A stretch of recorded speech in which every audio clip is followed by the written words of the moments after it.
Hej. I dag der har vi begyndt at sætte vores ting ind på bloggen, så der kommer lidt mere fyld på den. Vi har svaret på alle vores dataspørgsmål og handlingsspørgsmål osv., så det er rigtig dejligt, at vi er blevet færdige med det.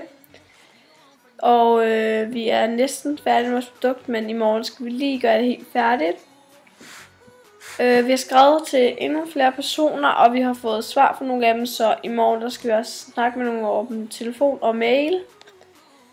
Og så har vi også redigeret vores vlog for i mandags, fordi ja. Og så har vi fundet ud af noget mere om barnets udvikling.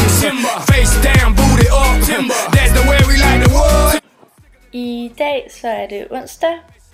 Vi begyndte at sætte vores ting ind på bloggen. Vi har svaret på alle dataspørgsmålene og handlingsspørgsmålene osv. Vi har lavet en lille smule videre på vores produkt. Vi har skrevet til forskellige personer, og nogle af dem har svaret. Vi har redigeret mandag-bloggen, og så har vi fundet mere info om barnets udvikling.